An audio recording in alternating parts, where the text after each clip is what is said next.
भानुमति नामिने नमस्ते सारस्वते देवे गौरवाणी प्रचारिणे निर्विशेष शून्यवादी पाश्चात्य देशधारिणे जय श्री कृष्ण चैतन्य प्रभु नित्यानंद श्री अद्वैत गदाधर श्रीवासादि गौरवृंद हरे कृष्ण कृष्ण कृष्ण हरे हरे हरे राम राम राम हरे हरे ഹരേ കൃഷ്ണ. ശ്രീ ശ്രീ രാധാ ഗോവിന്ദ് ടെമ്പിൾ ഇസ്കോൺ മാംഗ്ലൂരിന്റെ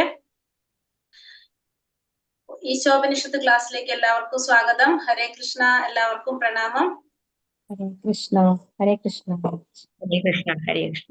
ഹരേ കൃഷ്ണ മാതാജി. ഹരേ കൃഷ്ണ. എല്ലാവർക്കും പ്രണാമം. അപ്പൊ നമ്മൾ ഇന്ന് 8 വരെയുള്ള മന്ത്രം നമ്മൾ പഠിച്ചു. എല്ലാവരും നന്നായിട്ട് പഠിച്ച് പരീക്ഷ എഴുതി. എല്ലാവർക്കും നല്ല മാർക്കും ഉണ്ട് അല്ലെ? ഹരേ കൃഷ്ണ. അപ്പൊ ഇനി നമ്മള് അടുത്ത പഠിക്കാണ് 9 മുതല് 18 വരെയുള്ള അടുത്ത മന്ത്രം. അപ്പൊ നമ്മള് 9-ാമത്തെയും 10-ാമത്തെയും 11-ാമത്തെയും മന്ത്രം ഒരു ഗ്രൂപ്പാണ്. നമുക്കത് ഒരുമിച്ചെടുക്കാനായിട്ട് നോക്കാം. അപ്പൊ അത് അറിവിന്റെ അടിസ്ഥാനത്തിൽ 9, 10, 11 ഒരു ഗ്രൂപ്പാണ്. അപ്പൊ നമ്മൾ അടുത്ത പഠിക്കാൻ പോകുന്നത് ഇതുവരെ പഠിച്ചത് 8 മന്ത്രത്തെ കുറിച്ച് നമുക്ക് മനസ്സിലായിട്ടുണ്ടല്ലോ. ഇനി അറിവിന്റെ അടിസ്ഥാനത്തിൽ ഗ്രൂപ്പ് തിരിക്കുകയാണ്. ഇത് 9, 10, 11 3 മന്ത്രം അറിവിന്റെ അടിസ്ഥാനത്തില് ഗ്രൂപ്പ് തിരിക്കുന്നതാണ് എന്ത് 9, 10, 11 മന്ത്രത്തില്. അറിവെന്ന് വെച്ചാൽ എന്താണ്? വിദ്യ അല്ലെ? വിദ്യയുടെ അടിസ്ഥാനത്തില് അവിദ്യയുടെ അടിസ്ഥാനത്തില് അവിദ്യയുടെ അടിസ്ഥാനത്തിലാണ് ഇവിടെ ഗ്രൂപ്പ് വരുന്നത്. ഈ 9-ാമത്തെ മന്ത്രവും 10-ാമത്തെയും 11-ാമത്തെയും മന്ത്രത്തിൽ വരുന്നത്. 9-ാമത്തെ മന്ത്രത്തില് ശ്രദ്ധിച്ചു കേട്ടോളൂ നിങ്ങൾ. 9-ാമത്തെ മന്ത്രത്തില് വിദ്യ എന്ന് പറഞ്ഞാൽ നമുക്ക് ശരിക്കും എന്താണ് വിദ്യ എന്ന് വെച്ചാൽ എന്താണ്? വിദ്യ എന്ന് വെച്ചാൽ എന്താണ്? അറിവ്. 9-ാമത്തെ മന്ത്രത്തില് വിദ്യ എന്ന് പറഞ്ഞാല് തെറ്റായ ആധ്യാത്മിക ജ്ഞാനത്തിനെയാണ് നമ്മൾ എന്ത് പറയുന്നത്? വിദ്യ എന്ന് പറയുന്നത്. അപ്പൊ വിദ്യ എന്ന് വെച്ചാൽ അറിവാണ്. പക്ഷെ എങ്ങനത്തെ അറിവാണ്? തെറ്റായിട്ടുള്ള ആധ്യാത്മിക ജ്ഞാനം. തെറ്റായ ആധ്യാത്മിക ജ്ഞാനമാണ് അവിടെ വിദ്യ എന്ന് പറയുന്നത്. 9-ാമത്തെ മന്ത്രത്തിൽ വിദ്യ എന്ന് പറയുന്നത്. 9-ാമത്തെ മന്ത്രത്തിൽ പറയുന്ന വിദ്യ തെറ്റായ ആധ്യാത്മിക ജ്ഞാനമാണ് 9-ാമത്തെ മന്ത്രത്തിൽ പറയുന്ന വിദ്യ. അവിദ്യ എന്ന് പറഞ്ഞാല് ഭൗതിക ജ്ഞാനം. അവിദ്യ എന്ന് വെച്ചാല് ഭൗതിക ജ്ഞാനമാണ് എന്ത്? അവിദ്യ എന്ന് പറഞ്ഞാൽ. അതായത് നമ്മൾ ഈ ഭൗതിക ലോകത്തിൽ നമ്മൾ പഠിക്കുന്ന ഡിഗ്രിയും PGയും PhD ഒക്കെ ഉണ്ടല്ലോ, അതൊക്കെ എന്താണെന്നാണ് ഈശോപനിഷത്ത് പറയുന്നത്? അവിദ്യയാണെന്നാ പറയുന്നത്. ഭൗതിക ജ്ഞാനം, ഭൗതികമായിട്ടുള്ള അറിവുകൾ, ഇതൊക്കെ നമ്മൾ എന്താണ് പറയുന്നത്? ഈശോപനിഷത്തിന്റെ ഭാഷയിൽ. കാരണം അതൊന്നും പഠിച്ചിട്ട് ഒരു കാര്യമില്ല. നമുക്ക് എന്താ പഠിക്കേണ്ടത്? ഭഗവാനെ കുറിച്ചുള്ള അറിവാണ് നമുക്ക് ഉണ്ടാകേണ്ടത്. അതാണ് ഈശോപനിഷത്തിന്റെ ഭാഷയിൽ പറയുന്നത്. അപ്പൊ 9-ാമത്തെ മന്ത്രത്തിൽ പറയുന്നത് വിദ്യ എന്ന് പറഞ്ഞാല് തെറ്റായ ആധ്യാത്മിക ജ്ഞാനവും അവിദ്യ എന്ന് പറഞ്ഞാല് ഭൗതിക ജ്ഞാനം. അപ്പൊ ഈ അവിദ്യ നമുക്ക് നോർമലി അറിയാം. അവിദ്യ നമുക്ക് എന്താണ് കിട്ടുന്നത്? അവിദ്യ എന്ന് വെച്ചാൽ അജ്ഞാനം അല്ലെ? അജ്ഞാനം നമ്മൾ എവിടേക്ക് കൊണ്ടുപോകും? അന്ധകാരത്തിലേക്ക് കൊണ്ടുപോകും. ഇവിടെ വിദ്യ എന്ന് പറഞ്ഞാല് തെറ്റായിട്ടുള്ള ആധ്യാത്മിക ജ്ഞാനമാണ്. അപ്പൊ അതും നമ്മൾ എവിടേക്ക് കൊണ്ടുപോകും? അന്ധകാരത്തിലേക്ക് കൊണ്ടുപോകും. അവിദ്യ തെറ്റായ ജ്ഞാനം നേടിക്കഴിഞ്ഞ് ശരിയായ അറിവ് നേടിയാൽ നമുക്ക് എന്താണ്? ശരിയായ കാര്യമാണ്. തെറ്റായിട്ടുള്ള അറിവ് നേടുന്നത് ശരിയായ അറിവ് നേടുന്നതിനേക്കാളും ബുദ്ധിമുട്ടാണ് എന്ത്? തെറ്റായിട്ടുള്ള അറിവ് നേടാൻ വെച്ചാൽ വളരെ പ്രശ്നമാണ് അല്ലെ? അറിവ് നേടില്ലെങ്കിലും വിരോധമില്ല. പക്ഷെ തെറ്റായി നേടിക്കഴിഞ്ഞാൽ അതിനേക്കാളും ഡേഞ്ചർ ആണത്. അതാണ് 9-ാമത്തെ മന്ത്രത്തിൽ പറയുന്നത്. അവിദ്യ എന്ന് പറഞ്ഞാല് ഭൗതിക ജ്ഞാനം. അത് നമ്മളെ അന്ധകാരത്തിലേക്ക്, ഇരുട്ടിലേക്ക് കൊണ്ടുപോകും. വിദ്യ എന്ന് പറഞ്ഞാല് തെറ്റായ ആധ്യാത്മിക ജ്ഞാനം കൂടുതൽ ഇരുട്ടിലേക്ക് കൊണ്ടുപോകും നമ്മളെ. അപ്പൊ അത് തെറ്റായ ആധ്യാത്മിക ജ്ഞാനം നമുക്ക് എങ്ങനെയാ കിട്ടുന്നത്? ഇപ്പൊ നമ്മള് ഈ മായയിൽ അപഹരിക്കപ്പെട്ട ജ്ഞാനത്തോട് കൂടിയവർ, അല്ലെങ്കിൽ എന്താ പറയാ, വേദാവാദാരതർ എന്നൊക്കെ പറയുന്നത് നമ്മൾ ഭഗവത്ഗീതയിൽ പഠിച്ചിട്ടുണ്ട്. അത്തരത്തിലുള്ളവർ എന്ത് ചെയ്യും? ഈ ശാസ്ത്രങ്ങളെ, വേദങ്ങളെ അവരുടേതായ രീതിയിൽ അല്ലെങ്കിൽ തെറ്റായ രീതിയിൽ വ്യാഖ്യാനിക്കും. അപ്പൊ അതെന്താണ്? ശരിക്കും ഉള്ള ശാസ്ത്രങ്ങളെ തെറ്റായ രീതിയിൽ അവരുടേതായ രീതിയിൽ വ്യാഖ്യാനിച്ചു കഴിഞ്ഞാൽ അതെന്തായിട്ട് മാറി? തെറ്റായ അറിവായി മാറി. അത് നമ്മളേതായ ഇഷ്ടത്തിന് നമ്മളത് വ്യാഖ്യാനിച്ച് വേദങ്ങൾ പറയുന്നുണ്ട് കറക്റ്റ് ആയിട്ട്. ആ വേദങ്ങളെ തന്നിഷ്ടത്തിന്, വേദങ്ങളുടെ ലക്ഷ്യം എന്താണ്? ഭഗവാനെ സാക്ഷാത്കരിക്കുക എന്നുള്ളതാണ്.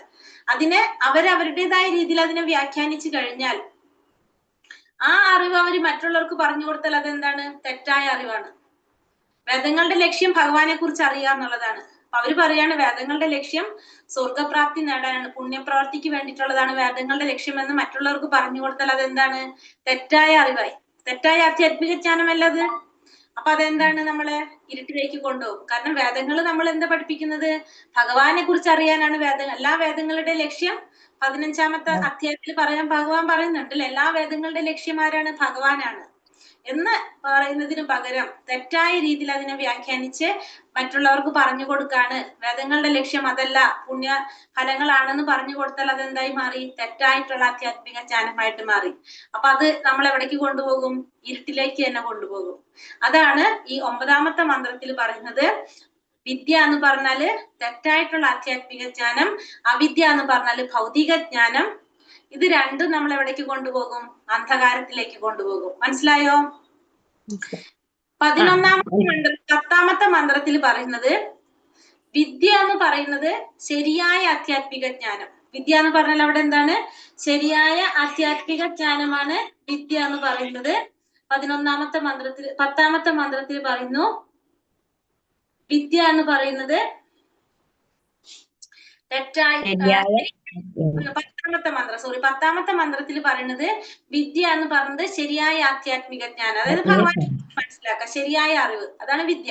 10-ാമത്തെ മന്ത്രത്തില് അവിദ്യ എന്ന് പറഞ്ഞാല് ഭൗതിക ജ്ഞാനം. നേരത്തെ 9-ൽ പറഞ്ഞ പോലെ തന്നെ അവിദ്യ എന്ന് വെച്ചാല് ഭൗതിക ജ്ഞാനം. അപ്പൊ എന്താണ്? ഒന്ന് ശരിയായ ജ്ഞാനമാണ്, ഒന്ന് ഭൗതിക ജ്ഞാനം വേറെ. അത് നമ്മൾ അന്ധകാരത്തിലേക്ക് കൊണ്ടുപോകും. ശരിയായ അറിവ് നമ്മൾ എവിടേക്ക് കൊണ്ടുപോകും? പ്രകാശത്തിലേക്ക് കൊണ്ടുപോകും, അതായത് ത്തിലേക്ക് പോകുക. അപ്പൊ ഇവിടെ എന്താണ്? രണ്ടിനും രണ്ട് ഫലമാണ്. നേരത്തെ രണ്ട് നമ്മൾ അന്ധകാരത്തിലേക്ക് കൊണ്ടുപോകുന്നു, പക്ഷെ ഇവിടെ എന്താണ്? വിദ്യ എന്ന് പറഞ്ഞാല് ശരിയായ അറിവാണ്. ശരിയായ അറിവ് നമ്മൾ എവിടേക്ക് കൊണ്ടുപോകും? ശരിയായ പാതയിലേക്ക് കൊണ്ടുപോകും. ഭൗതിക അറിവ് നമുക്ക് എന്താണ്? നമ്മൾ പറഞ്ഞു ഭൗതിക അറിവ് കൊണ്ട് യാതൊരു കാര്യമില്ല. നമുക്ക് അറിയേണ്ടത് ആരെ കുറിച്ചാണ്? ശരിയായ അറിവാണ്. വിദ്യ ഭഗവാനെ കുറിച്ചാണ് അറിയേണ്ടത്. അപ്പൊ നമ്മളത് അന്ധകാരത്തിൽ. അപ്പൊ രണ്ട് സ്ഥലത്തും ഭൗതികമായിട്ടുള്ള അറിവ് എന്ന് പറഞ്ഞ അവിദ്യ എന്ന് പറഞ്ഞാൽ എന്ത് തന്നെയാണ്? എല്ലായിടവും ഭൗതികമായ ജ്ഞാനം തന്നെയാണ്. പക്ഷെ 9-ാമത്തെ മാതാജി 9-ാമത്തെ ഒന്നുകൂടെ പറയുന്നു പ്രഭു. 9-ാമത്തെ മന്ത്രത്തില് വിദ്യ എന്ന് പറയുന്നത് തെറ്റായ ആധ്യാത്മിക ജ്ഞാനമാണ്.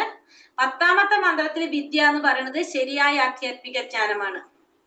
9-ാമത്തെ മന്ത്രത്തിൽ വിദ്യ എന്ന് പറഞ്ഞാല് തെറ്റായ ആധ്യാത്മിക ജ്ഞാനം, അതായത് വേദങ്ങളെ അവരുടെ രീതിയിൽ വളച്ചൊടിച്ച് അവരത് മറ്റുള്ളവർക്ക് പറഞ്ഞു കൊടുക്കുമ്പോൾ അത് തെറ്റായ ആധ്യാത്മിക ജ്ഞാനമാണ് പകർന്നു കൊടുക്കുന്നത്. അതാണ് 9-ാമത്തെ മന്ത്രത്തിൽ പറയുന്ന വിദ്യ, തെറ്റായ ആധ്യാത്മിക ജ്ഞാനം. അപ്പൊ നമ്മളത് അന്ധകാരത്തിലേക്ക് കൊണ്ടുപോകും.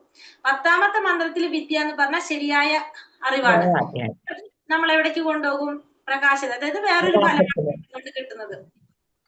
രണ്ട് മന്ത്രത്തിലും അവിദ്യ എന്ത് തന്നെയാണ്? ഭൗതികമായിട്ടുള്ള അറിവ് തന്നെയാണ്. ഭൗതികമായ അറിവ് നമ്മൾ എവിടേക്കേ കൊണ്ടുപോകുള്ളൂ? അന്ധകാരത്തിലേക്ക് കൊണ്ടുപോകുള്ളൂ. കാരണം നമ്മൾ ഭഗവത്ഗീതയിൽ പഠിക്കുന്നുണ്ടല്ലേ, ബുദ്ധിമാന്മാരെന്ന് പറഞ്ഞാൽ നമ്മൾ ഈ ഭൗതിക ലോകത്തിൽ നേടുന്ന ഡിഗ്രിയും PG യും PhD നേടിയവരെല്ലാം ഭഗവാനെ കുറിച്ചുള്ള അറിവ് നേടുന്നവരാണ് നമ്മൾ പറയുന്നുണ്ട് അല്ലെ, ഭഗവത്ഗീതയിൽ ഭഗവാൻ പറയുന്നുണ്ട്. അപ്പൊ അങ്ങനെ ആ അറിവാണ് എന്ത്? ശരിയായ അറിവ്. 11-ാമത്തെ മന്ത്രത്തിൽ പറയുന്നത് വിദ്യയെ കുറിച്ചും അറിയണം, അവിദ്യയെ കുറിച്ചും അറിയണം. എങ്കിൽ മാത്രമേ നമുക്ക് എന്ത് പറ്റുള്ളൂ? ഈ ജനന മരണ ചക്രത്തിൽ നിന്ന് മറികടക്കാൻ സാധിക്കുള്ളൂ. രണ്ടും അറിയണം. വിദ്യ എന്താണെന്ന് അറിയണം, അവിദ്യ എന്താണെന്ന് അറിയണം. എങ്കിൽ മാത്രമേ ജനന മരണ ചക്രത്തിൽ നിന്ന് മറികടക്കാൻ, അതായത് തെറ്റും ശരിയും മനസ്സിലാക്കിയാലേ നമുക്ക് ശരി ഏതെന്ന് തെരഞ്ഞെടുക്കാനായിട്ട് സാധിക്കുള്ളൂ. അതാണ് ഏതിൽ പറയുന്നത്? 11-ൽ പറയുന്നത്. അപ്പൊ ഈ 3 മന്ത്രത്തില് നമുക്ക് മനസ്സിലാക്കാം. 9-ാമത്തേല് പറഞ്ഞത് വിദ്യ എന്ന് പറഞ്ഞാല് തെറ്റായ ആധ്യാത്മിക ജ്ഞാനം, അവിദ്യ എന്ന് പറഞ്ഞാൽ ഭൗതിക ജ്ഞാനം. ഇത് രണ്ടും നമ്മൾ എവിടേക്ക് കൊണ്ടുപോകും? അന്ധകാരത്തിലേക്ക് കൊണ്ടുപോകും. 10-ാമത്തെ മന്ത്രത്തിൽ പറഞ്ഞു വിദ്യ എന്ന് പറഞ്ഞാൽ എന്താണ്? ശരിയായ. അവിദ്യ എന്ന് പറഞ്ഞാല് ഭൗതിക ജ്ഞാനം. അതെങ്ങനെയാണ്? രണ്ടിനും രണ്ട് ഫലമാണ് അല്ലെ, രണ്ടിനും രണ്ട് ഫലമാണ് അവിടെ. വിദ്യ പ്രകാശത്തിലേക്ക് പോകും, പ്രകാശത്തിലേക്ക് രണ്ടിനും രണ്ട് ഫലമാണ്. വിദ്യ നമുക്ക് എന്ത് കിട്ടും? വിദ്യ കൊണ്ട് നല്ല ഫലമാണ് അവിടെ കിട്ടുക. കാരണം ഭഗവാനെ കുറിച്ചാണ് നമ്മൾ അവിടെ അറിയുന്നത്. അതുകൊണ്ട് അതിന്റെ ഫലം വേറെയാണ്, അവിദ്യയുടെ ഫലം വേറെയാണ്. ഞാൻ മനസ്സിലാകാനാണ് പ്രകാശം എന്ന് പറഞ്ഞത്.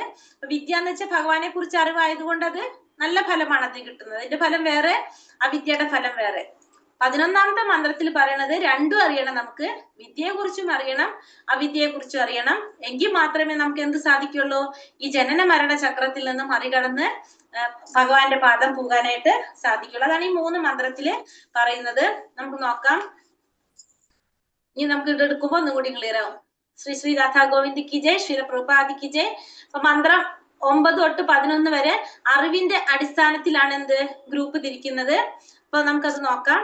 അന്ധം തമ പ്രവിശന്തി യേ വിദ്യാമുപാസതേ തതോ ഭൂയ ഇവ തേ തമോ യാ ഉ വിദ്യായാം രതഃ. അന്ധം തമ പ്രവിശന്തി യേ വിദ്യാമുപാസതേ തതോ ഭൂയ ഇവ തേ തമോ യാ ഉ വിദ്യായാം രതഃ. ഇവിടെ എന്താ പറഞ്ഞത്? അജ്ഞാന കർമ്മങ്ങളിൽ വ്യാപരിച്ചിരിക്കുന്നവർ തമോനിബിഡമായ ലോകങ്ങളിൽ പ്രവേശിക്കുന്നു. അപ്പൊ അജ്ഞാന കർമ്മങ്ങളില്, അതായത് നമുക്കറിയാത്ത അജ്ഞാനമായിട്ടുള്ള കർമ്മങ്ങളിൽ വ്യാപിച്ചിരിക്കുന്നവർ തമോനിബിഡമായിട്ടുള്ള അന്ധകാരം നിറഞ്ഞ ലോകങ്ങളിലേക്ക് പ്രവേശിക്കും. അജ്ഞാന കർമ്മം എന്ന് പറഞ്ഞാൽ ഇവിടെ അവിദ്യ, അതാണ് ഇവിടെ പറയുന്നത്. അജ്ഞാന കർമ്മം എന്ന് പറഞ്ഞാല് അവിദ്യ. അവിദ്യ നേടിയവർ എവിടെയാണ് പോകുന്നത്? തമോനിബിഡമായ അന്ധകാരം നിറഞ്ഞ ലോകങ്ങളിൽ പ്രവേശിക്കും. അവിദ്യ ആണെങ്കിൽ നമ്മൾ അജ്ഞാനം നിറഞ്ഞ അന്ധകാരം നിറഞ്ഞ ലോകങ്ങളിൽ പ്രവേശിക്കും. മിഥ്യാജ്ഞാനത്തിൽ വ്യാപൃതരായവർ, മിഥ്യാജ്ഞാനം തെറ്റായ അറിവ് നേടിയിട്ടുള്ളവർ, തെറ്റായിട്ടുള്ള ആധ്യാത്മിക ജ്ഞാനം നേടിയിട്ടുള്ളവർ എവിടേക്ക് പോകും? കൂടുതൽ മോശമായ അവസ്ഥയെ പ്രാപിക്കും. ഇവിടെ പറയുന്നത് വിദ്യയും അവിദ്യ എന്ന് വെച്ചാൽ എന്താണ്? സംശയം ഇല്ല, നമുക്കത് അജ്ഞാനം തന്നെയാണ്. പക്ഷെ ഇവിടെ വിദ്യ എന്ന് പറയുന്നത് എങ്ങനെയാണ്? തെറ്റായ വഴിക്കോ വഴിപിഴക്കോ പെട്ടതോ ആയി ശീലിച്ചാൽ അത് കൂടുതൽ അപകടകരമായിരിക്കും. അപ്പൊ ഇവിടെ അജ്ഞാന കർമ്മങ്ങളിൽ വ്യാപരിച്ചിരിക്കുന്നവർ, അതായത് അവിദ്യ, അജ്ഞാനം എന്ന് വെച്ചാൽ അവിദ്യ, അജ്ഞാന കർമ്മങ്ങളിൽ വ്യാപരിച്ചിരിക്കുന്നവർ തമോനിബിഡമായ ലോകങ്ങളിൽ പ്രവേശിക്കും, അന്ധകാരം നിറഞ്ഞ ലോകങ്ങളിൽ പ്രവേശിക്കും. തെറ്റായ ആധ്യാത്മിക ജ്ഞാനം നേടിയവര് അല്ലെങ്കിൽ മിഥ്യാജ്ഞാനത്തിൽ വ്യാപരിതരായവർക്ക് എന്ത് സംഭവിക്കും? കൂടുതൽ മോശമായ അവസ്ഥയെ, അത് കൂടുതൽ അന്ധകാരത്തിലേക്ക് പോകും, കൂടുതൽ അന്ധകാരം നിറഞ്ഞ ലോകങ്ങളിലേക്ക് പോകുമെന്നാണ് ഇവിടെ പറഞ്ഞത്. അപ്പൊ മനസ്സിലായത്? രണ്ടും ഒന്നും കൂടി അവരൊക്കെ എന്താണ്? മോശമായ അവസ്ഥയാണ് അവർ പ്രാപിക്കുന്നത്. ഇതാണ് 9ാമത്തെ മന്ത്രത്തിൽ പറഞ്ഞത്. മനസ്സിലായത്? ഹരേ കൃഷ്ണ. മനസ്സിലായി മാതാജി? മനസ്സിലായി മാതാജി. ഇവിടെ പറയുന്നത് വിദ്യാഭ്യാസ പുരോഗതി മാത്രം ലക്ഷ്യമാക്കിയുള്ള ഒരു നിരീശ്വര സംസ്കാരം പൊതുജനങ്ങൾ അല്പവിദ്യാഭ്യാസമുള്ളവരായിരിക്കുന്നതിനേക്കാൾ അപകടകരമാണ്. അപ്പൊ വിദ്യാഭ്യാസത്തിന്റെ പുരോഗതി മാത്രം ലക്ഷ്യമാക്കിയിട്ടുള്ള ഒരു നിരീശ്വര സംസ്കാരം, നമ്മള് വിദ്യാഭ്യാസത്തിന്റെ പുരോഗതി മാത്രം ലക്ഷ്യമാക്കുന്നു, നിരീശ്വരമായ ഒരു സംസ്കാരമാണ് നമ്മൾ ചെയ്യുന്നതെങ്കിൽ ആ പൊതുജനങ്ങള് ഉള്ളവരായിരിക്കുന്നതിനേക്കാൾ അപകടകരമാണ്. നമ്മൾ എന്തുമാത്രം ലക്ഷ്യമാക്കുന്നു? വിദ്യാഭ്യാസത്തിന്റെ പുരോഗതി. പക്ഷെ സംസ്കാരം നമ്മുടെ നിരീശ്വര സംസ്കാരമാണെങ്കിൽ പൊതുജനങ്ങള് ഉള്ളവരായി ഇരിക്കുന്നതിനേക്കാൾ അപകടകരമാണ് എന്ത്? നിരീശ്വരവാദപരമായിട്ടുള്ള, അതായത് ഭഗവാനെ കുറിച്ച് ശരിയായ അറിവ് നേടാത്ത ആ വിദ്യാഭ്യാസം എന്ന് പറയുന്നത് അല്പം വിദ്യാഭ്യാസം നേടുന്നതിനേക്കാൾ അപകടകരമാണെന്നാണ് ഇവിടെ പറയുന്നത്. ഭഗവത്ഗീത 7:15 സ്ഥൂലമായ ഇന്ദ്രിയ സുഖ സംതൃപ്തി ലക്ഷ്യമാക്കിയിട്ടുള്ള പ്രവർത്തനങ്ങളിൽ മാത്രം വ്യാപരിക്കുന്ന ജനങ്ങൾ മൂഢന്മാരാണ്. കഴുതകൾ വിഡ്ഢിത്തത്തിന്റെ പ്രതീകമാണ്. അറിവില്ലാത്ത സാധാരണ ഭൗതികവാദികളാണ് മൂഢന്മാർ അല്ലെങ്കിൽ ലളിതമായ വിഡ്ഢികൾ എന്ന് പറയുന്നത്. അപ്പൊ നമുക്കറിയാം ഭഗവത്ഗീത 7-ാം ശ്ലോകത്തിലെ സുകൃതികളും ദുഷ്കൃതികളെയും കുറിച്ച് നമ്മൾ പഠിച്ചിട്ടുണ്ട് അല്ലെ. അപ്പൊ ഇവിടെ പറയുന്നത് ഇന്ദ്രിയ സംതൃപ്തി മാത്രം ലക്ഷ്യമാക്കിയിട്ടുള്ള പ്രവർത്തനങ്ങളിൽ ഏർപ്പെട്ടിരിക്കുന്ന ജനങ്ങൾ എങ്ങനെയുള്ളവരാണ്? മൂഢന്മാരാണ്. വിഡ്ഢിത്തത്തിന്റെ പ്രതീകമാണ് എന്ത്? കഴുത എന്ന് പറയുന്നത്. അറിവില്ലാത്ത സാധാരണ ഭൗതികവാദികളെയാണ് എന്ന് പറയുന്നത് മൂഢന്മാരെന്ന് പറയുന്നത്. ഇനി അതെങ്ങനെയാണ് ഇവിടെ പറയുന്നത്? ഈശ്വര വിശ്വാസം ഇല്ലാത്തവർ കൈവരിക്കുന്ന പഠന പുരോഗതി, അതായത് ഭൗതിക ജ്ഞാനം കാരണം ഒരു ദുരുപയോഗം ചെയ്യപ്പെടുന്നു. അപ്പൊ ഇവിടെ ഭൗതികമായ ജ്ഞാനം നേടാൻ നമുക്ക് വളരെയധികം അറിവ് നേടിക്കഴിഞ്ഞാൽ ഈശ്വര വിശ്വാസം ഇല്ലാത്തവര് പഠനത്തിൽ വളരെ പുരോഗതി ഉണ്ടെങ്കിൽ അവരെന്താ പറയുന്നത്? മൂർഖം പാമ്പിന്റെ ഫണത്തിലുള്ള രത്നത്തെ പോലെ അപകടകരമാണെന്ന് പറയുന്നത്. അപ്പൊ ഈശ്വര വിശ്വാസം ഇല്ലാത്തവർക്ക് ഭൗതികമായ ജ്ഞാനം നേടിക്കഴിഞ്ഞാൽ വളരെ അറിവുണ്ടെങ്കിൽ അവരെന്താണ്? മൂർഖം പാമ്പിന്റെ ഫണത്തിലുള്ള രത്നത്തെ പോലെ അപകടകരമാണ്. നമ്മൾ ഭഗവത്ഗീതയിൽ പഠിച്ചിട്ടുണ്ടായിരുന്നു അല്ലെ. അങ്ങനെയുള്ളവർ എന്ത് സംഭവിക്കും? കുറെ അണുആയുധ കാര്യങ്ങൾ അതൊക്കെ ചെയ്യുന്നത് എങ്ങനെയാണ്? അത്തരത്തിലുള്ള വളരെ അറിവ് നേടുന്നവര്, കാരണം അവർക്ക് വളരെ അറിവുണ്ട്, പക്ഷെ അവർക്ക് എന്തില്ല? ഒരിക്കലും ഈശ്വര വിശ്വാസം ഇല്ലാത്തവരാണ്. ഇത്തരത്തിലുള്ള കൊടും ക്രൂരകൃത്യങ്ങളൊക്കെ ചെയ്യുന്നവര്. അപ്പൊ ഈശ്വര വിശ്വാസം ഇല്ലാത്തവർ കൈവരിക്കുന്ന പഠന പുരോഗതി എങ്ങനെയാണ്? മൂർഖം പാമ്പിന്റെ ഫണത്തിലുള്ള രത്നത്തെ പോലെ അപകടകരമാണ്. വിലപിടിപ്പുള്ള രത്നങ്ങൾ കൊണ്ട് അലങ്കരിച്ച മൂർഖം പാമ്പ് അലങ്കരിക്കാത്തതിനേക്കാൾ അപകടകരമാണ്. വിദ്യാഭ്യാസം ഈശ്വര കേന്ദ്രീകൃതമായിരിക്കണം, അതിനാൽ നിങ്ങൾക്ക് മൂർഖം പാമ്പില്ലാത്ത രത്നം ലഭിക്കും. അപ്പൊ വിദ്യാഭ്യാസം എപ്പോഴും എങ്ങനെയായിരിക്കണം? മൂർഖം പാമ്പ് എന്താ പറയണത്? ഈശ്വരനെ കേന്ദ്രീകൃതമായിട്ടിരിക്കണം. വിദ്യാഭ്യാസം എപ്പോഴും ഈശ്വരനെ കേന്ദ്രീകരിച്ചിട്ടുള്ളതായിരിക്കണം. അങ്ങനെയാണെങ്കിൽ നമുക്ക് എന്ത് കിട്ടും? മൂർഖം പാമ്പ് ഇല്ലാത്ത രത്നം കിട്ടും. അല്ല എങ്കിൽ നമ്മൾ എങ്ങനെയാണ്? മൂർഖം പാമ്പിന്റെ പണത്തിലുള്ള രത്നം പോലെ അത് അപകടകരമാണെന്നാണ് പറയുന്നത്. ഈശ്വര വിശ്വാസം ഇല്ലാത്തവര് കൈവരിക്കുന്ന പഠന പുരോഗതി. രണ്ടാമത്തെ ഉപമ പറയുന്നത് ഹരിഭക്തി സുധോദയത്തിൽ പറയുന്നത് ഈശ്വര നിഷേധികളായ ജനങ്ങളുടെ വിദ്യാഭ്യാസപരമായ വളർച്ചയെ ജഡശരീരത്തിന്റെ അലങ്കാരത്തോട് ഉപമിച്ചിരിക്കുന്നു. അതുപോലെ ഭൗതിക ജീവിതം ജഡശരീരം അലങ്കരിക്കാനും ആകർഷകമാക്കാനും ശ്രമിക്കുന്നത് പോലെയാണ്. എന്നാൽ ജഡശരീരം ഒരു ജഡശരീരം തന്നെയാണ്. രണ്ടാമത്തെ പറയണത് ഈശ്വര നിഷേധികളായിട്ടുള്ള ജനങ്ങളുടെ വിദ്യാഭ്യാസപരമായ വളർച്ച എന്തിനോടാണ് ഉപമിച്ചിരിക്കുന്നത്? ജഡശരീരത്തിനോട്, ജഡശരീരത്തിന്റെ അലങ്കാരത്തിനോട്. ജഡശരീരത്തിന് അലങ്കാരം ചെയ്യുന്നത് കൊണ്ട് എന്തെങ്കിലും പ്രയോജനം ഉണ്ടോ? ഇല്ല. അതേപോലെയാണ് എന്ത് പറയുന്നത്? ഈശ്വര നിഷേധികളായിട്ടുള്ള ജനങ്ങൾക്ക് ഉണ്ടാകുന്ന വിദ്യാഭ്യാസത്തിന്റെ വളർച്ചയെ പറയുന്നത്. അതുകൊണ്ട് അത് രണ്ടും നമുക്ക് എന്താണ്? ആവശ്യമില്ല എന്നുള്ളതാണ് പറയുന്നത്. അപ്പൊ മിഥ്യാജ്ഞാനത്തിൽ വ്യാപൃതരായ രണ്ടു തരം ആളുകള്: തെറ്റിദ്ധരിക്കപ്പെട്ട ലൗകിക വിദ്യാഭ്യാസക്കാർ, അതായത് വേദാവാദാരത, അതായത് ആര്യ സമാജ സംഘം എന്ന് പറയുന്നത് ഇക്കൂട്ടർ വേദങ്ങളെ ഭൗതികമായ രീതിയിൽ പഠനത്തിലും സ്വന്തം വ്യാഖ്യാനത്തിലും ഏർപ്പെടും. അവർ അതിനെ അടിസ്ഥാനമാക്കി ലോകവ്യാപകമായ ഒരു സ്ഥാപനം സ്ഥാപിച്ചു. അതിലൊരാളെ അവർ ജഗത് ഗുരുവായി പ്രഘോഷിക്കുകയും മഹത്വപ്പെടുത്തുകയും ചെയ്യുന്നു. ആ ആളുകൾ വളരെ അപകടകാരികളും വഴിതെറ്റിക്കുന്നവരുമാണെന്ന് പ്രഭുപാദർ പറഞ്ഞിട്ടുണ്ട്.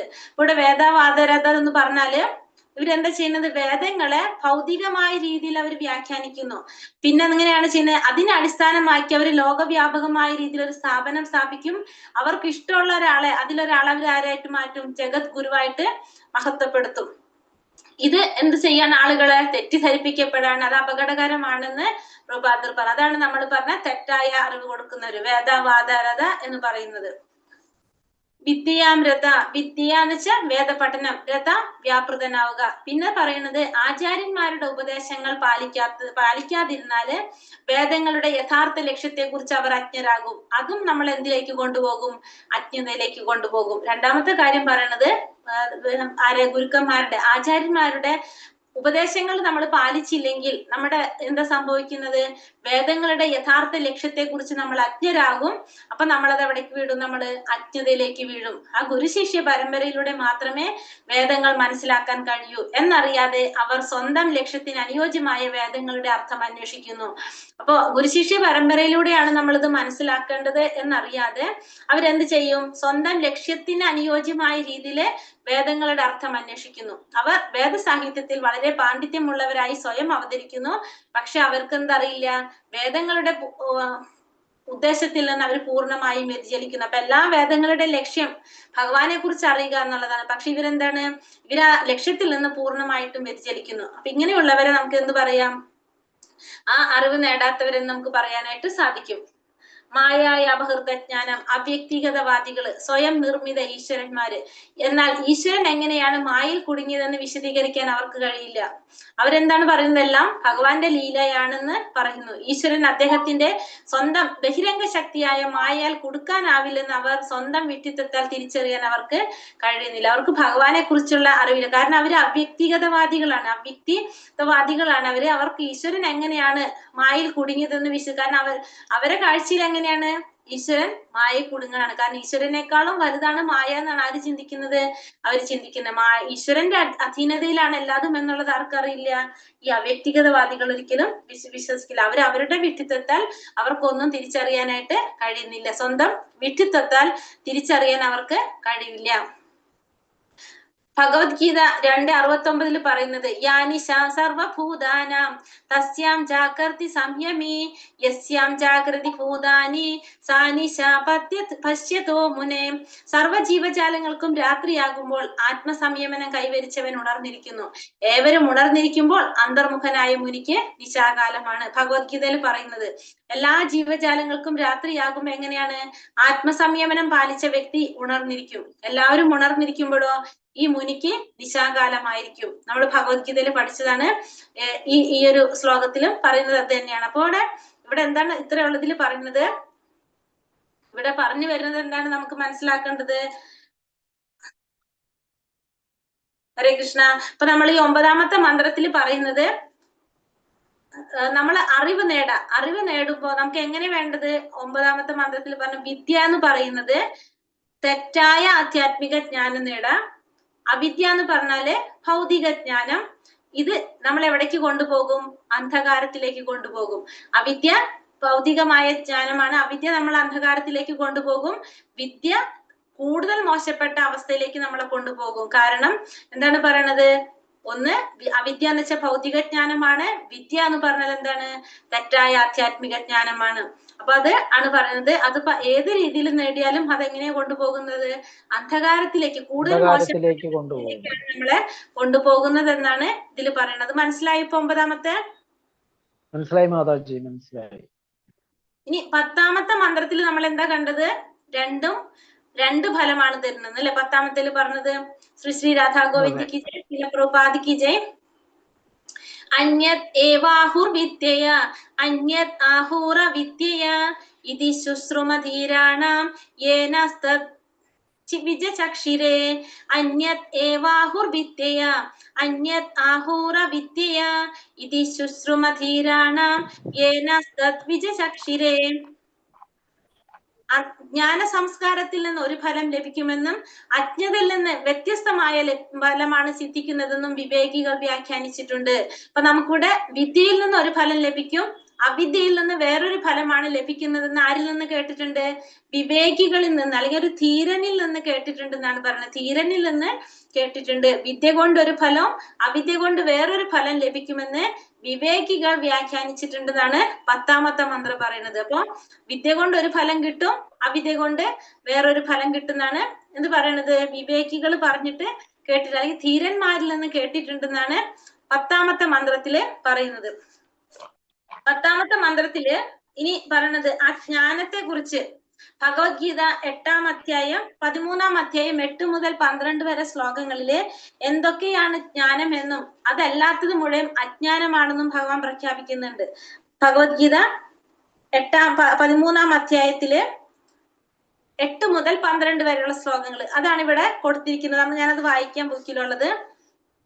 13ാമത്തെ അധ്യായത്തിൽ ഉപദേശിക്കുന്നത് പോലെ താഴെ പറയുന്നതിൽ ജ്ഞാനം വളർത്തിയെടുക്കണം. ഒരുവൻ ഗുണവാനായി തീരുകയും മറ്റുള്ളവരെ ആദരിക്കാൻ പഠിക്കുകയും വേണം. പേരിനും പ്രശസ്തിക്കും വേണ്ടി മാത്രം ഒരുവൻ മദാനിയായി സ്വയം അഭിമാനിക്കരുത്.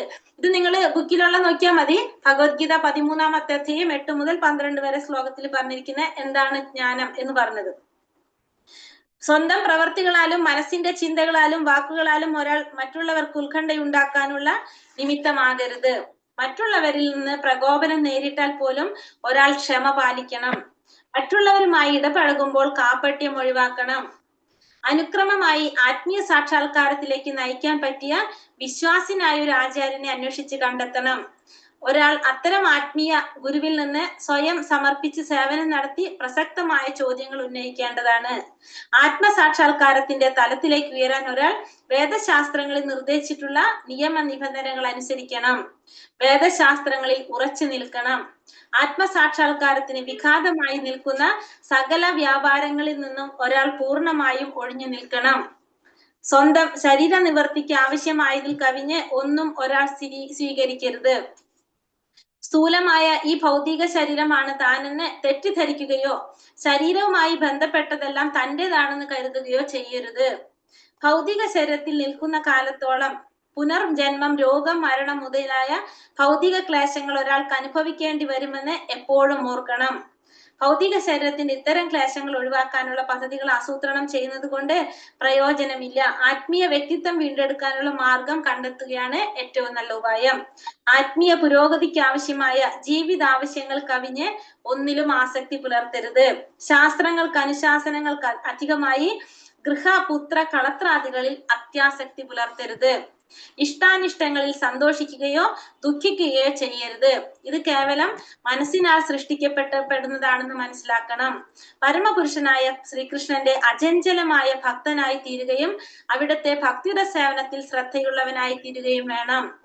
ആത്മീയ സംസ്കാരം വളരുന്നതിന് അനുകൂലമായ ശാന്തമായ ചുറ്റുപാടിലും ഏകാന്തതയിലും അഭിരുചിയും ഭക്തരല്ലാത്ത ജനങ്ങൾ തിങ്ങിപ്പാർക്കുന്ന സ്ഥലങ്ങളോട് വിപ്രതിപത്തിയും വേണം. അപ്പൊ ഭക്തന്മാരുള്ള സ്ഥലങ്ങളോട് നമുക്ക് അഭിരുചി ഉണ്ടാവണം, ഭക്തന്മാരല്ലാത്ത സ്ഥലങ്ങളോട് നമുക്ക് എന്തുണ്ടാവാൻ പാടില്ല, പ്രതിപത്തി ഉണ്ടാവാൻ പാടില്ല. ആത്മീയ ജ്ഞാനം അനശ്വരമാണെന്നും ഭൗതിക ജ്ഞാനം മരണത്തോടെ അവസാനിക്കുന്നതാണെന്നും ഗ്രഹിച്ച് ഒരുവൻ ഒരു ശാസ്ത്രജ്ഞനോ തത്വജ്ഞാനിയോ ആയിത്തീരുകയും ആത്മജ്ഞാനത്തിൽ ഗവേഷണം നടത്തുകയും വേണം. അപ്പൊ ഇത്തരം കാര്യങ്ങൾ, ഈ 18 കാര്യങ്ങള് എന്താണ് ജ്ഞാനത്തിനെ സംബന്ധിച്ച് പറയാണ്. ഇതല്ലാത്തതെല്ലാം എന്താണ്, അജ്ഞാനമാണ്. ഇത് ഭഗവത്ഗീതയിൽ നമുക്ക് കൊടുത്തിട്ടുള്ളതാണ്, വായിച്ചു നോക്കാം. ശ്രീല ഭക്തി വിനോദ് ഠാക്കൂർ എല്ലാ തരം ഭൗതിക ജ്ഞാനവും കേവലം മായാശക്തിയുടെ ബാഹ്യ സവിശേഷതകൾ മാത്രമാണെന്നും അവ വളർത്തുന്നതിലൂടെ ഒരാൾ ഒരു കഴുതയേക്കാളും ഒട്ടും മെച്ചപ്പെട്ടവനാകുന്നില്ല എന്ന് പറയുന്നു. അപ്പോ ഈ ഭൗതികമായ ജ്ഞാനം എന്താണ്, മായാശക്തിയുടെ ബാഹ്യമായ സവിശേഷതകൾ മാത്രമാണ്. ഈ ഭൗതിക ജ്ഞാനം അന്ധകാരത്തിലേക്ക് കൊണ്ടുപോകുന്നു പറയാൻ കാരണം അതെന്താണ്, മായാശക്തിയുടെ ബാഹ്യ സവിശേഷതകൾ മാത്രമാണ്. അത് വളർത്തുന്നതിലൂടെ ഒരാൾക്ക് ഒരിക്കലും മെച്ചപ്പെടാൻ സാധിക്കില്ല. അതുകൊണ്ടാണ് അത് നമ്മൾ എന്ത് പറയുന്നത്, അന്ധകാരത്തിലേക്ക് കൊണ്ടുപോകുന്നു എന്ന് പറയുന്നത്. കഴുതയേക്കാളും ഒട്ടും മെച്ചപ്പെട്ടവനാകാൻ സാധിക്കില്ല എന്നാണ് ഇവിടെ പറയുന്നത്. അതുകൊണ്ടാണ് ഈശോപനിഷത്തിന്റെ ഭാഷയിൽ എന്ത് പറയുന്നത്, ഭൗതിക ജ്ഞാനം നമ്മൾ എന്ത് പറഞ്ഞു ഇവിടെ, അജ്ഞാനമാണ്, അത് അന്ധകാരത്തിലേക്ക് കൊണ്ടുപോകുന്നു എന്ന് പറയാൻ കാരണം. ആധുനിക വിദ്യാഭ്യാസത്തിന്റെ സർവകലാശാലയുടെയും പശ്ചാത്തലത്തിൽ പ്രഭുപാദർ അജ്ഞാനത്തെ കുറിച്ച് സംസാരിക്കുന്നു. സർവകലാശാലകൾ വിദ്യാർത്ഥികൾക്ക് ബ്രഹ്മചര്യത്തിന്റെ നിയാമക തത്വങ്ങളെ കുറിച്ചുള്ള പാഠങ്ങൾ നൽകുന്നില്ല. അപ്പൊ സർവകലാശാലകൾ ഒന്നും എന്ത് നൽകുന്നില്ല, വിദ്യാർത്ഥികൾക്ക് ഈ ബ്രഹ്മചര്യത്തിന്റെ നിയാമക തത്വങ്ങളെ കുറിച്ചുള്ള പാഠങ്ങൾ നൽകുന്നില്ല. മാത്രമല്ല അവർക്ക് ശാസ്ത്രാനുശാസനങ്ങളിൽ വിശ്വാസവുമില്ല. പേരിനും മേന്മയ്ക്കും വേണ്ടി മാത്രമാണ് മതതത്വങ്ങൾ പഠിപ്പിക്കുന്നത്.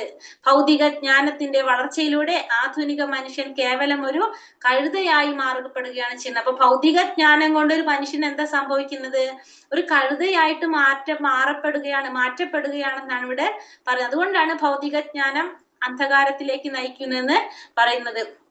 അപ്പൊ ഈ ഒരു വിദ്യ നമുക്ക് എവിടെ നിന്ന് നേടണം, ഒരു ധീരനിൽ നിന്ന് വേണം ഈ ഒരു ജ്ഞാനം നേടാൻ. പൂർണ്ണമായ ആത്മീയ ജ്ഞാനം അജ്ഞതയും മായാശക്തിയാലും അസ്വസ്ഥനാകാത്ത ഒരാൾ നല്ല അധ്യാപകൻ ധീരനായിരിക്കണം. ഒരു ധീരനിൽ നിന്നായിരിക്കണം നമ്മൾ പൂർണ്ണമായിട്ടുള്ള ജ്ഞാനം നേടേണ്ടത്. മായാശക്തിയിലും അജ്ഞതയും ഒന്നും ഇല്ലാത്തൊരു വ്യക്തിയിൽ നിന്നായിരിക്കണം നമ്മൾ ഈ അറിവ് നേടേണ്ടത്. ആ അറിവ് നമ്മൾ എന്തിലേക്ക് കൊണ്ടുപോകും, മോക്ഷത്തിലേക്ക് നയിക്കും, ധീരനിൽ നിന്നുള്ള അറിവ്. ഹരേ കൃഷ്ണ കൃഷ്ണ കൃഷ്ണ ഹരേ ഹരേ, ഹരേ രാമ രാമ രാമ ഹരേ ഹരേ. ഹരേ കൃഷ്ണ. ഇതാണ് അപ്പോ 10ാമത്തെ പറഞ്ഞത്. മനസ്സിലായി പറഞ്ഞത്? വിദ്യ അവിദ്യ രണ്ട് ഫലാണ്. വിദ്യ എന്ന് വെച്ചാല് ഭഗവാനെ കുറിച്ചുള്ള അറിവ്, ശരിയായ അറിവ്. അവിദ്യ എന്ന് വെച്ചാല് ഭൗതികമായ ജ്ഞാനം. അപ്പൊ ഭൗതിക ജ്ഞാനം എന്തുകൊണ്ടാണ് അവിദ്യ എന്ന് പറയുന്നതിന്റെ കാരണം, അജ്ഞാനമാകുന്നതിന്റെ കാരണം നമുക്കിവിടെ പറഞ്ഞു തന്നു. മനസ്സിലായത്? മനസ്സിലായി മാതാജി. ഇനി 11ാമത്തെ മന്ത്രം. ശ്രീ രാധാ ഗോവിന്ദ് കി ജയ്, ശീല പ്രഭുപാദ് കി ജയ്. ഇനി നമുക്ക് പറയുന്നത് എന്താണ്, വിദ്യാം ചയസ് തദ്വേദോ ഭയം സഹ അവിദ്യയാ മൃത്യും തീർത്വാ വിദ്യയാമൃതമശ്നുതേ. വിദ്യാം ചയസ് തദ്വേദോ ഭയം സഹ അവിദ്യയാ മൃത്യും തീർത്വാ വിദ്യയാമൃതമശ്നുതേ. അജ്ഞാനത്തിന്റെയും ജ്ഞാനത്തിന്റെയും പ്രക്രിയകൾ ഒരേ സമയം അറിയുന്നവന് മാത്രമേ ജനന മരണ ചക്രത്തെ അതിക്രമിച്ച് അമൃതത്വം ആസ്വദിക്കാനാകൂ. അപ്പൊ അജ്ഞാനത്തിന്റെയും ജ്ഞാനത്തിന്റെയും പ്രക്രിയകള് ഒരേ സമയം അറിയുന്നവന് മാത്രമാണ് എന്ത് സാധിക്കുന്നത്, ഈ ജനന മരണ ചക്രത്തെ അതിക്രമിച്ച് അമൃതത്വം ആസ്വദിക്കാൻ സാധിക്കുന്നത്. അപ്പൊ നമുക്ക് രണ്ടും അറിയണം, ജ്ഞാനം അറിയണം, അജ്ഞാനം അറിയണം. അതായത് വിദ്യം അറിയണം, അവിദ്യ അറിയണം. എങ്കിൽ മാത്രമേ നമുക്ക് ആ ജനന മരണ ചക്രത്തെ മറികടന്ന് അമൃതത്വം ആസ്വദിക്കാൻ സാധിക്കൂ എന്നാണ് ഈ 11ാമത്തെ മന്ത്രത്തില് പറഞ്ഞത്. അപ്പൊ രണ്ടിനെ കുറിച്ചും അറിയണം, വിദ്യയെ കുറിച്ചും അറിയണം, അവിദ്യയെ കുറിച്ചും അറിയണം. ജീവിതത്തെ കുറിച്ചുള്ള സമതുലിതമായ വീക്ഷണം. നാം വിദ്യയുടെ പ്രക്രിയയിൽ ഏർപ്പെട്ടിരിക്കണമെന്ന് ലോകത്തിന്റെ ദുരിതങ്ങൾ നമ്മെ ഓർമ്മിപ്പിക്കുന്നു. പോസിറ്റീവ്, നെഗറ്റീവ് എന്നിവ രണ്ടും ഉണ്ടായിരിക്കണം. അപ്പൊ നമ്മള് വിദ്യയുടെ പ്രക്രിയയിലാണ് ഏർപ്പെട്ടിരിക്കണമെന്ന് ലോകത്തിന്റെ ദുരിതങ്ങൾ നമ്മൾ ഓർമ്മിപ്പിക്കുകയാണ്. നമുക്ക് രണ്ടും ഉണ്ടായിരിക്കും, പോസിറ്റീവ് ഉണ്ടായിരിക്കണം, നെഗറ്റീവ് ഉണ്ടായിരിക്കണം. ഉദാഹരണത്തിന് ജീവിതം മോശമാണെന്ന് നിങ്ങൾ കരുതുന്നുവെങ്കിൽ നിങ്ങൾ അതിനെ നിരാകരിക്കാൻ തുടങ്ങുകയും ഒരു അവ്യക്തിഗതവാദിയായി മാറുകയും ചെയ്യും. നമ്മുടെ ജീവിതം മോശമാണെന്ന് നമുക്ക് കരുതി കഴിഞ്ഞാൽ നമ്മൾ എന്ത് ചെയ്യും? അതിനെ നിരാകരിക്കും, നമ്മളൊരു അവ്യക്തിഗതവാദിയായിട്ട് മാറും. ജീവിതം വളരെ നല്ലതാണെങ്കിലോ അതിനെക്കുറിച്ച് കൃഷ്ണനെ ചേർക്കുകയാണെങ്കിൽ നിങ്ങൾ ഒരു സഹജീവനായിട്ട് അവസാനിക്കും. കൃഷ്ണനെ ഭൗതികമായ രീതിയിൽ വില കുറഞ്ഞ രീതിയിൽ എടുക്കും, സ്വയം ആസ്വദിക്കാൻ മാത്രം. അപ്പൊ നമ്മൾ എന്ത് ചെയ്യും? നല്ല ജീവിതമാണ് നമുക്കുള്ളതെങ്കിൽ നമ്മൾ എന്ത് ചെയ്യും? അതിനെ കുറച്ച് കൃഷ്ണനെ ചേർക്കും. അതായത് ഒരു സഹജീവനായിട്ട്. സഹജീവൻ എന്ന് വെച്ചിട്ടുണ്ടെങ്കിൽ എന്താണ്? നമ്മൾ ഭൗതികമായ രീതിയിൽ ഭഗവാനെ കാണുന്നത്, ഭൗതികമായ രീതിയിൽ വില കുറഞ്ഞ രീതിയിൽ നമ്മൾ എടുക്കും, സ്വയം ആസ്വദിക്കാനായിട്ട്. അത് നമ്മുടെ ഇഷ്ടത്തിനനുസരിച്ച് വളച്ചൊടിക്കുക. അതാണ് സഹജിയാസ് എന്ന് പറയുന്നത്. അങ്ങനെ നമ്മൾ സ്വയം ആസ്വദിക്കാനായിട്ട് എടുക്കും. സമചിത്തത പുലർത്തുക, ഭൗതിക ജീവിതത്തിന്റെ വൈകല്യങ്ങൾ കാണുകയും അതിനെ മോശമായ ഇടപാടിന്റെ പരമാവധി പ്രയോജനം നേടലായി ഉപയോഗിക്കുകയും ചെയ്യുക. അപ്പൊ നമ്മൾ എന്താ ചെയ്യേണ്ടത്? സമചിത്തത പുലർത്തണം. ഭൗതികമായ ജീവിതത്തിന്റെ വൈകല്യങ്ങൾ നമുക്ക് മനസ്സിലാക്കാൻ സാധിക്കണം. ആ മോശമായ ഇടപാടിന്റെ കാര്യങ്ങൾ മനസ്സിലാക്കിയിട്ട് നമ്മൾ എന്ത് ചെയ്യണം? പരമാവധി അത് നല്ല രീതിയിൽ പ്രയോജനപ്പെടുത്താനായിട്ട് ശ്രമിക്കുക. അതിനായിട്ട് നമ്മൾ ഉപയോഗിക്കുക. സമചിത്തത പുലർത്തി നമ്മൾ എന്ത് ചെയ്യണം? ശരിയായ രീതിയിൽ വീക്ഷിക്കാനായിട്ട് നമുക്ക് സാധിക്കണം. ഭൗതിക ലോകത്തിലെ ഈ ദുരിതങ്ങൾ ജഡപദാർത്ഥങ്ങളുമായുള്ള നമ്മുടെ പൊരുത്തമില്ലായ്മ അനുസ്മരിപ്പിക്കാൻ നേരിട്ടല്ലാതെ സഹായിക്കുന്നു. ബുദ്ധിയുള്ള ജീവസത്തകൾ പൊതുവെ ഈ ഓർമ്മപ്പെടുത്തലുകൾ ശ്രദ്ധിക്കുകയും വിദ്യയുടെ അഥവാ അതീന്ദ്രിയമായ ജ്ഞാനത്തിന്റെ സംസ്കാരത്തിൽ വ്യാപൃതനാവുകയും ചെയ്യുന്നു. അപ്പൊ ഭൗതിക ലോകത്തിൽ ഉണ്ടാകുന്ന ഈ ദുരിതങ്ങള് ജഡപദാർത്ഥങ്ങളുമായുള്ള നമ്മുടെ പൊരുത്തമില്ലായ അനുസ്മരിപ്പിക്കാൻ നേരിട്ടല്ലാതെ സഹായിക്കുന്നു. അപ്പൊ നമ്മൾ ഈ ശരീരവും തമ്മിലുള്ള ആത്മാവും തമ്മിലുള്ള ആ പൊരുത്തമില്ലായ്മ അനുസ്മരിപ്പിക്കാനായിട്ട് നേരിട്ടല്ലാതെ സഹായിക്കുന്നതാണ് എന്ത്? ഈ ഭൗതിക ജീവിതത്തിലുള്ള ദുരിതങ്ങള്. ബുദ്ധിയുള്ള ജീവാത്മാക്കൾ എന്ത് ചെയ്യും? ഈ ഓർമ്മപ്പെടുത്തലുകൾ ശ്രദ്ധിക്കും, വിദ്യയുടെ അല്ലെങ്കിൽ അതീന്ദ്രിയമായ ജ്ഞാനത്തിന്റെ സംസ്കാരത്തില് വ്യാപൃതനാവുകയും ചെയ്യും. എങ്ങനെ? ബുദ്ധിയുള്ള ജീവാത്മാക്കൾ അപ്പൊ ഇത് മനസ്സിലാക്കിയിട്ട് അവരെന്ത് ചെയ്യും? അവരിത് ശ്രദ്ധിക്കും. അപ്പൊ അവരെന്ത് ചെയ്യും? വിദ്യയുടെ അല്ലെങ്കിൽ അതീന്ദ്രിയമായ ജ്ഞാനം, ഭഗവാനെ കുറിച്ചുള്ള അറിവാണ് വിദ്യ എന്ന് നമ്മൾ പറഞ്ഞു അല്ലെ? ആ സംസ്കാരത്തിൽ വ്യാപൃതനാവുകയും ചെയ്യും അവര്. ഇനി എങ്ങനെ പറഞ്ഞ? ഭൗതികമാകുന്ന രോഗബാധ മാറുമ്പോൾ മാത്രമേ യഥാർത്ഥ ഇന്ദ്രിയാസ്വാദനം സാധ്യമാകൂ. അപ്പൊ നമ്മുടെ ഭൗതികമായിട്ടുള്ള രോഗം അത് മാറുമ്പോഴാണ് നമുക്ക് യഥാർത്ഥത്തിലുള്ള ഇന്ദ്രിയാസ്വാദനം സാധ്യമാകുന്നത്. ഒരു രോഗിക്ക് വീണ്ടും ഇന്ദ്രിയ സുഖം ആസ്വദിക്കണമെങ്കിൽ ആരോഗ്യം വീണ്ടെടുക്കേണ്ടത് അത്യാവശ്യമാണ്. ഇപ്രകാരം മനുഷ്യ ജീവിതത്തിന്റെ ലക്ഷ്യം ഭൗതിക രോഗം ഭേദമാക്കുക എന്നതാണ്. ഭൗതികമായ രോഗം എന്ന് പറയുന്നത് എന്താണ്? നമ്മുടെ ഇന്ദ്രിയ സുഖത്തിലുള്ള ആസ്വാദനം അത് ഒഴിവാക്കുക എന്നുള്ളതാണ് മനുഷ്യ ജീവിതത്തിന്റെ ലക്ഷ്യം. സാധാരണ താപനില നിലനിർത്തണം. ആത്മീയവും ഭൗതികവുമായ അറിവിന്റെ സമതുലിതമായ പ്രവർത്തനം. നമ്മൾ എങ്ങനെയാണ് പ്രവർത്തിക്കേണ്ടത്? ആത്മീയമായിട്ടുള്ള രീതിയിൽ ഭൗതികമായ അറിവിന്റെ രണ്ടും ഒരേ രീതിയിൽ പ്രവർത്തിപ്പിക്കണം. ആത്മീയമായ വളർത്തിയെടുക്കുകയും ശരീരത്തെ പരിപാലിക്കുകയും ചെയ്യും. അപ്പൊ നമ്മൾ രണ്ടും ചെയ്യണം. ആത്മീയമായ അറിവ് വളർത്തിയെടുക്കുകയും വേണം, ഒപ്പം തന്നെ നമ്മുടെ ശരീരത്തെ പരിപാലിക്കുകയും വേണം. ആത്മീയമായ അറിവ് നമ്മൾ വളർത്തിയെടുക്കണം, ഒപ്പം നമ്മുടെ ശരീരത്തെ എന്ത് വേണം? പരിപാലിക്കുകയും വേണം. അപ്പൊ രണ്ടും നമുക്ക് മനസ്സിലാക്കണം. വേദങ്ങളിൽ ഇന്ദ്രിയ സംതൃപ്തിക്ക് വേണ്ടിയുള്ള പ്രവണതകളാൽ രോഗഗ്രസ്തനായ മനുഷ്യന്റെ പ്രവർത്തനങ്ങളെ മോക്ഷതത്വങ്ങളിലൂടെ ക്രമവൽക്കരിച്ചിട്ടുണ്ട്. ഇക്കാലത്ത് ധർമ്മം, മോക്ഷം എന്നിവയിൽ ജനങ്ങൾ തൽപരരല്ല. അർത്ഥവും കാമവുമാണ് ജീവിത ലക്ഷ്യം. അപ്പൊ ഇക്കാലത്തെ ജനങ്ങൾക്ക് എന്തിനോട് താല്പര്യം ഉണ്ടാവില്ല? ധർമ്മവും മോക്ഷം ഒന്നും അവർക്ക് വേണ്ട. അവർക്ക് എന്ത് മാത്രം മതി? അർത്ഥവും കാമവും. അർത്ഥം എന്ന് വെച്ചാൽ എന്താണ്? ഭൗതികമായിട്ടുള്ള ആ വസ്തുക്കളോടുള്ള ആഗ്രഹങ്ങൾ, സുഖ സൗകര്യങ്ങൾ, അതൊക്കെയാണ് അർത്ഥം. കാമം എന്ന് പറഞ്ഞാലോ നമ്മുടെ ആഗ്രഹങ്ങൾ. ഇതിനോടാണ് അവരുടെ ജീവിതത്തിന്റെ ലക്ഷ്യം. ധർമ്മത്തിന്റെ പാന്താവ് യഥാർത്ഥത്തിൽ ആത്മസാക്ഷാത്കാരത്തിനുള്ളതാണ്. അപ്പൊ ധർമ്മത്തിന്റെ പാത നമുക്ക് എന്തിലേക്ക് കൊണ്ടുപോകുന്നു? ആത്മസാക്ഷാത്കാരത്തിലേക്ക് കൊണ്ടുപോകുന്നു. ഭക്തൻ മുൻപേ തന്നെ രക്ഷപ്പെട്ടു, എന്നാൽ അവർ കഷ്ടപ്പാടുകൾ നിർത്താൻ ആവശ്യപ്പെടുന്നില്ല. അപ്പൊ ഭക്തന്മാരെപ്പോഴും എങ്ങനെയാണ്? ഭഗവാന്റെ പാതാരവിന്ദങ്ങളിൽ അഭയം പ്രാപിച്ചത് കൊണ്ട് തന്നെ മുൻപേ തന്നെ രക്ഷപ്പെട്ടവരാണ്. പക്ഷെ അവരെന്താഗ്രഹിക്കുന്നില്ല, ആവശ്യപ്പെടുന്നില്ല? കഷ്ടപ്പാടുകൾ നിർത്താനായിട്ട് അവരൊരിക്കലും ആവശ്യപ്പെടുന്നില്ല. വിദ്യയും അവിദ്യയും വ്യത്യസ്ത ഫലങ്ങൾ നൽകുന്നു. വിദ്യ അമർത്യത നൽകുന്നു, അവിദ്യ ബന്ധനം നൽകുന്നു. അപ്പൊ വിദ്യ എന്ന് വെച്ചാൽ ഭഗവാനെ കുറിച്ചുള്ള അറിവാണ്. അപ്പൊ നമുക്ക് അവിടെ എന്താണ് കിട്ടുന്നത്? അമർത്യത. അവിടെ നമുക്ക് ജന്മമൃത്യുവിൽ നിന്ന് നമ്മൾക്ക് മാറാൻ സാധിക്കും. അവിദ്യയാണെങ്കിലോ ബന്ധനം നൽകും. ഭൗതിക ജീവിതത്തിന്റെ കെണിയിൽ വീഴാതിരിക്കാൻ നാം വിദ്യയെയും അവിദ്യയെയും ഒരുമിച്ച് മനസ്സിലാക്കണം. അപ്പൊ നമുക്ക് വിദ്യയെക്കുറിച്ചും അവിദ്യയെക്കുറിച്ചും ഒരുമിച്ച് മനസ്സിലാക്കി കഴിഞ്ഞാൽ നമുക്ക് എന്തുണ്ടാവില്ല? ഈ ഭൗതിക ജീവിതത്തിന്റെ കെണിയിൽ നമ്മൾ വീഴില്ല. ഭൗതിക ലോകം എന്താണെന്ന് മനസ്സിലാക്കുകയും അതിനെ എങ്ങനെ കൈകാര്യം ചെയ്യണമെന്ന് പഠിക്കുകയും വേണം ഭഗവത് ധാമത്തിലേക്ക് തിരിച്ചു മടങ്ങാൻ. അപ്പൊ ഭഗവത് ധാമത്തിലേക്ക് തിരിച്ചു മടങ്ങാൻ നമ്മൾ എന്ത് വേണം? ഭൗതിക ലോകം എങ്ങനെയാണ്, എന്താണെന്ന് നമ്മൾ മനസ്സിലാക്കണം. അതിനെ എങ്ങനെ കൈകാര്യം ചെയ്യണമെന്ന് പഠിക്കണം. അപ്പോഴാണ് നമുക്ക് എന്ത് സാധിക്കുക? ഭഗവത് ധാമത്തിലേക്ക് മടങ്ങാൻ സാധിക്കുക. അതിന് നമുക്ക് എന്തറിയണം? വിദ്യയെക്കുറിച്ചും അവിദ്യയെക്കുറിച്ചും നമുക്കറിയണം. എങ്കിലാണ് നമുക്കത് ചെയ്യാനായിട്ട് സാധിക്കുന്നത്. നാം എന്തെങ്കിലും ഉപയോഗിക്കുന്ന രീതി അതിനെ നിർണയിക്കുന്നു. ഉദാഹരണം പറയുന്നത്, ഭഗവാന്റെ സേവനത്തിൽ നാം എന്തെങ്കിലും ഭൗതിക വസ്തു ഉപയോഗിക്കുന്നുവെങ്കിൽ അത് ഭൗതികമല്ല, ആത്മീയമാണ്. ഇപ്പൊ നമ്മളെ മൊബൈൽ ഉപയോഗിക്കുന്നത് ഭഗവാനെ കുറിച്ച് അറിയാനും ഭഗവാന്റെ ക്ലാസ്സുകൾ കേൾക്കാനും വേണ്ടിയിട്ടാണെങ്കിൽ ആ ഭൗതിക വസ്തു എന്താണ്? ആത്മീയ വസ്തുവാണ്. കാരണം നമ്മൾ അത് ഉപയോഗിക്കുന്നത് എന്തിനാണ്? ഭഗവാനെ കുറിച്ച് അറിയാൻ വേണ്ടിയാണ്. ഭഗവത് സേവനത്തിലാണ് അത് ഉൾപ്പെടുത്തുന്നത്. മറിച്ച് മാനവികത, കമ്മ്യൂണിസം തുടങ്ങിയ മാനവ പ്രവർത്തനങ്ങൾ മാറ്റിയില്ലെങ്കിൽ അത് ഭൗതികമാണ്. പിന്നെ അല്ലെങ്കിൽ നമ്മള് മാനവികത, കമ്മ്യൂണിസം തുടങ്ങിയ മാനുഷിക പ്രവർത്തനങ്ങൾ അത് ഭഗവാനുമായിട്ട് ബന്ധപ്പെടുത്തിയിട്ടല്ല ചെയ്യുന്നതെങ്കിൽ അതെങ്ങനെയാണ്? അത് ഭൗതികമായിട്ട് തുടരുന്നതാണ്. ഹരേ കൃഷ്ണ കൃഷ്ണ കൃഷ്ണ ഹരേ ഹരേ, ഹരേ രാമ രാമ രാമ ഹരേ ഹരേ.